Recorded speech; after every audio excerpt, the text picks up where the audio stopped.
Greece की पुरानी कथाओं के अनुसार उनके सेनापति एगामेम्नॉन जब ट्रॉय शहर पर कब्जा करने के लिए लगातार 10 सालों तक असफल रहे, तब उन्होंने एक दिन किले के द्वार पर एक लकड़े का घोड़ा खड़ा कर दिया और घेराबंदी छोड़ जाहिर तौर पर वहां से निकल पड़े। ट्रॉय के नागरिक इस तोहफे से उलझन में पड़ गए और ये सोचते हुए कि ग्रीस की फौज उनके साहस की कदर करते हुए इसे छोड़ गई, वे घोड़े को खींचकर शहर के अंदर ले आए, इस बात से बिल्कुल अनजान कि उसके भीतर लड़ाकू सैनिक छिपे हुए थे, हमले के सही वक्त की ताक में। ट्रॉय के देशवासी अपनी जीत का मतवाला जश्न मनाने में लगे हुए थे जब अंधेरी रात की चादर में हत्यारे निकले और शहर के द्वार खोले। ग्रीस की सेना को आखिरकार मौका मिल ही गया किले में आग घुसने का, और जिस लड़ाई को वो अपनी ताकत के बल पर नहीं जीत सकी, वो धोखे से जीत गई, जिसे इतिहास ने ट्रोजन हॉर्स का वाकया दिया। ठीक इसी तरह भारत के सबसे बड़े निजी घरेलू लोन कंपनी ने जब ये घोषणा की, people's bank of China PBOC ने एचडीएफसी में अपनी हिस्सेदारी 0.8% से बढ़ाकर 1.01% कर दी, तब भारत सरकार ने भारतीय कंपनियों का ऐसे ही मौका परस्त चीनी कब्जे के डर से, जिस एचडीएफसी की कीमत कोरोना वायरस महामारी ने बुरी तरह से गिराई थी, इस नीति की घोषणा करने का एक बढ़िया मौका मिला। हालांकि वो चीन का लद्दाख और गलवान में घुसपैठ करने से पहले ही इस कानून को सोच चुके थे। कोई भी अनिवासी इकाई भारत में स्वचालित मार्ग के माध्यम से निवेश कर सकती है, सिवाय वो देश जिसकी सीमा भारत से साझा है। सीधे सरल शब्दों में नया नियम PN3 का मतलब है कि चीनी कंपनियों को भारत में निवेश करने से पहले सरकार की मंजूरी की जरूरत पड़ेगी। दोनों प्रत्यक्ष विदेशी निवेश या FDI जो ज्यादा स्थिर है और लंबे समय तक भारत में रहेगा, जैसे कारखाने, और FPI भारतीय शेयर और ऋण बाजार में विदेश से निवेश, जिसे हॉट मनी भी कहा जाता है, जैसे कि HDFC के शेयर खरीदने के लिए किया गया।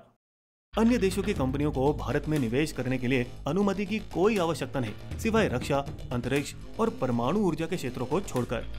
भारत की ही तरह इटली ने भी अप्रैल 2020 में गोल्डन पावर कानून पेश किया, जब चीनी कंपनियों ने मिलान स्टॉक एक्सचेंज से $4 बिलियन के शेयर खरीदे। कोरोना वायरस संकट के दौरान जब कुछ कंपनियों की कीमतें 40% गिर गईं। स्पेन, जर्मनी, अमेरिका और ऑस्ट्रेलिया ने भी ऐसे ही कदम उठाए ताकि उनकी कंपनियां चीनियों के हाथों में ना पड़ जाए। ऐसा माना जाता है कि चीन की बड़ी कंपनियां बीजिंग कम्युनिस्ट पार्टी के आदेशों को मानने के लिए मजबूर है, जो प्रौद्योगिकी और ऐप्स द्वारा भारतीय नागरिकों के बारे में जानकारी प्राप्त कर सकती है और उन लोगों की पहचान कर सकेगी जो चीन की बोली बोलने के लिए या तो घूस, रिश्वत, हनी ट्रैप या ब्लैकमेल से मजबूर किए जा सकते हैं। बदकिस्मती से इस प्रतिबंध से सबसे ज्यादा हानि पहुंचेगी भारतीय स्टार्टअपों को, जहां चीन ने कुल $3.9 बिलियन 90 स्टार्टअप्स में अपने पैसे डाले हैं। अलीबाबा, टेंसेंट और फोसुन जैसी चीनी कंपनियां 30 में से 18 भारतीय यूनिकॉर्न में बड़े निवेशक हैं। जैसे ही दोनों देशों के बीच तनातनी का माहौल बढ़ा, खास तौर पर जब गलवान में 20 भारतीय सैनिक शहीद होने के बाद, तब भारत ने भी जवाब दिया उन 59 चीनी ऐप्स पर प्रतिबंध लगाते हुए, जिसमें थे लोकप्रिय TikTok, WeChat, Helo, Vigo, UC browser, SHAREit. बाद में और 47 मिलते जुलते नए ऐप्स पर भी प्रतिबंध लगाए। फिर 5G प्रौद्योगिकियों में हुआवेई और ZTE जैसी चीनी कंपनियों को भाग लेने से रोका और सरकारी टेंडरों में भी उन्हें अयोग्य ठहराया, जो भारत के GDP खर्च का 20 से 30% के जिम्मेदार हैं। चीनी कंपनियों को राजमार्ग परियोजनाओं में भाग लेने की अनुमति नहीं दी जाएगी और उन्हें MSME जैसे क्षेत्रों से भी अलग रखा जाएगा।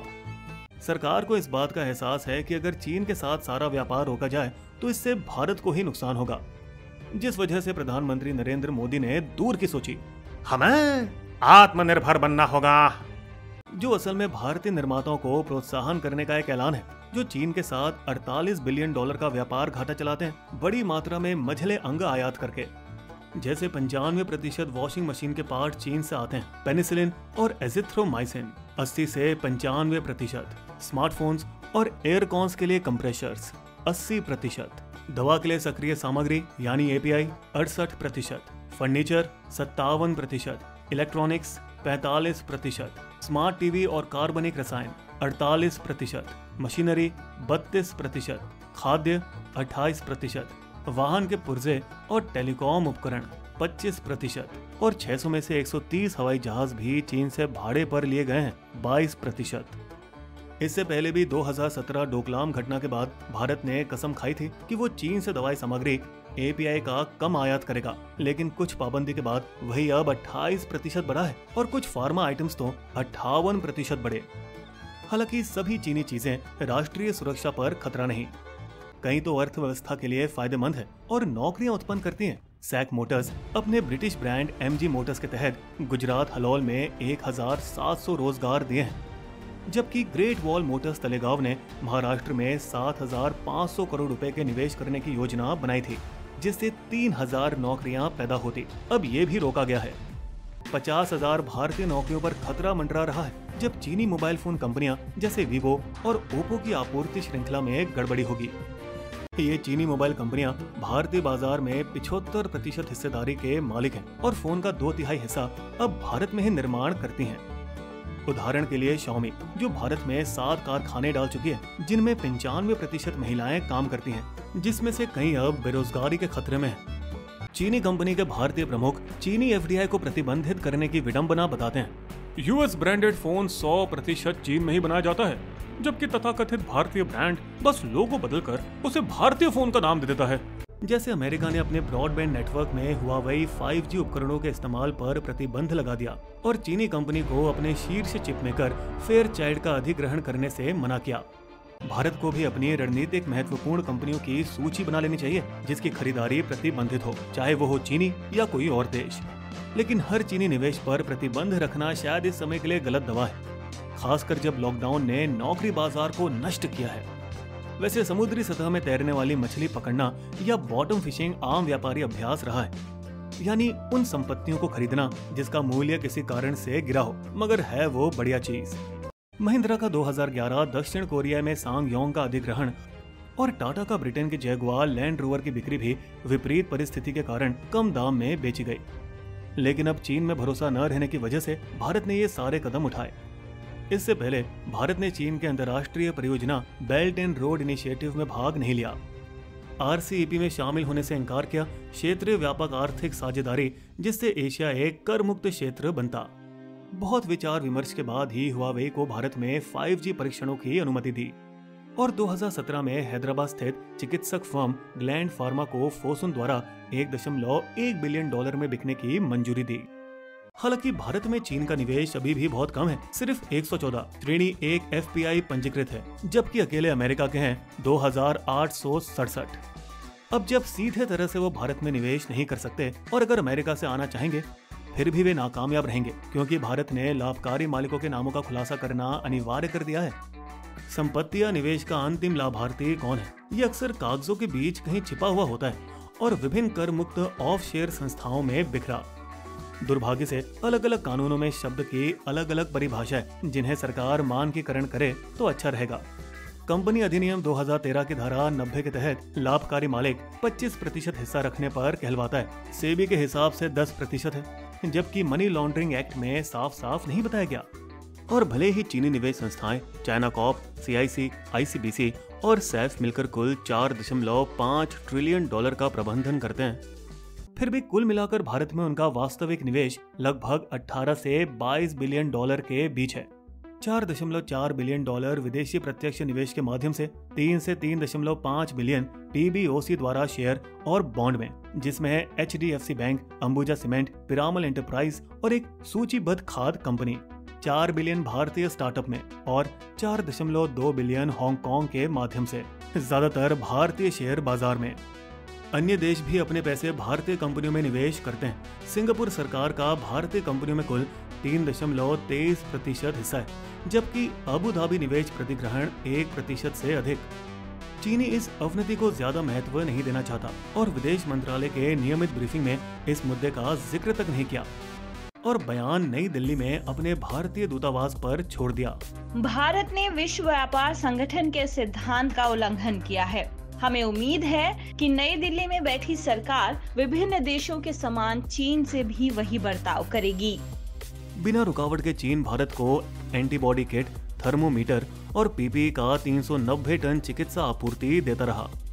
ये गौर करना जरूरी है, जब जर्मनी ने प्रतिबंध लगाए तो चीन ने विश्व व्यापार संगठन के नियमों का सहारा लेना चाहा, लेकिन भारत के साथ ऐसा कुछ नहीं किया। 1 जनवरी 2020 से चीन ने एक नया पारस्परिक सिद्धांत कानून लागू किया। हम उन विदेशी कंपनियों के खिलाफ जवाबी कार्रवाई करेंगे अगर उनका देश चीनी निवेशकों के खिलाफ भेदभाव कर रहा हो।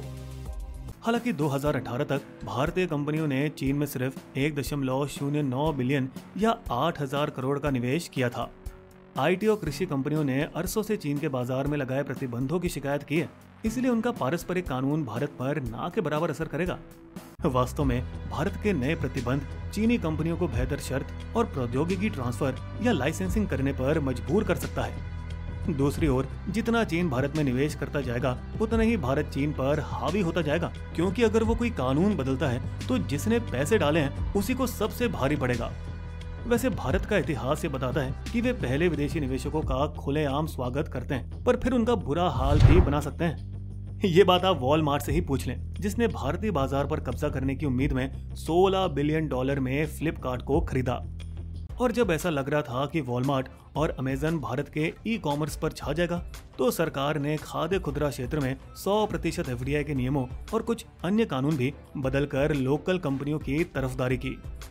एक झटके में ही वॉलमार्ट की 16 बिलियन की खरीदी उन्हीं पर भारी पड़ गई, जिस वजह से हाल ही में उन्होंने प्रतियोगिता का सामना करने के लिए 1.2 बिलियन फ्लिपकार्ट में दोबारा डाले।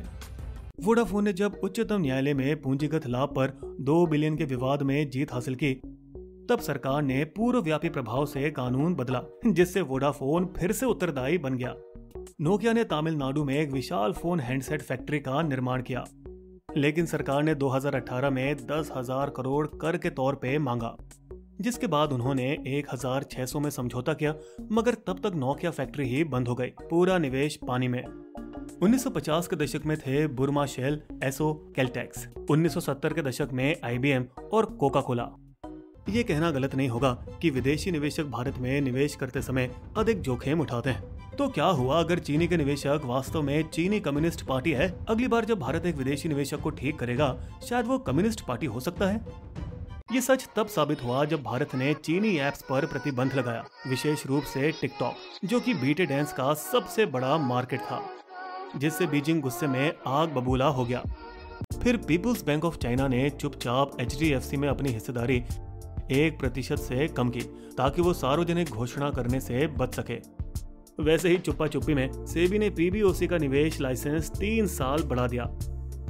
भारत का परीक्षण बाकी है कि वो क्या करेगा जब हैदराबाद स्थित चीनी नियंत्रित ग्लैंड फार्मा भारतीय सूची बाजार में 1,250 करोड़ रुपए जुटाने की अर्जी की है। वीवो ने IPL टाइटल स्पॉन्सरशिप छोड़कर BCCI के लिए आसान बना दिया, लेकिन ये देखना बाकी अगर वे चीनी ब्रांडों से 500 करोड़ से अधिक का विज्ञापन स्वीकार करेंगे। समय आ गया है भारत अपने ईस्ट इंडिया कंपनी के भूत को पीछे छोड़ दे। कोई दूसरी ट्रेडिंग कंपनी आकर देश पर कब्जा नहीं जमा सकती। वो अंग्रेजों का जमाना कब का जा चुका है। भारत आज दुनिया की एक शक्तिशाली आवाज है। इसकी निष्पक्ष और स्वतंत्र न्यायपालिका और एक विशाल शिक्षित और आकांक्षी आबादी दुनिया की हर कंपनी को आकर्षित कर रही है, चीन को भी। आने दो चीनियों को, चाहे वो डोकलाम या गलवान घाटी में सीमा पर हो या फिर वित्तीय बाजार में। अब ट्रोजन हॉर्स की तरह भारत को मूर्ख नहीं बनाया जा सकता। क्या पता, शायद हम उनकी ही छुट्टी कर दें। बिस्बो की शायरी, चाहे देश की सीमा हो या फिर हो व्यापार, धोखे से नहीं घुस सकता दुश्मन अब इस बार। चीनी कंपनियों की अब मुश्किल हो गई राह, आसानी से अब नहीं पूरी होगी चाह। जल्दबाजी की बात नहीं, हो समझदारी से काम, आत्मनिर्भर भी हम बने, ऊंचा हो स्वाभिमान।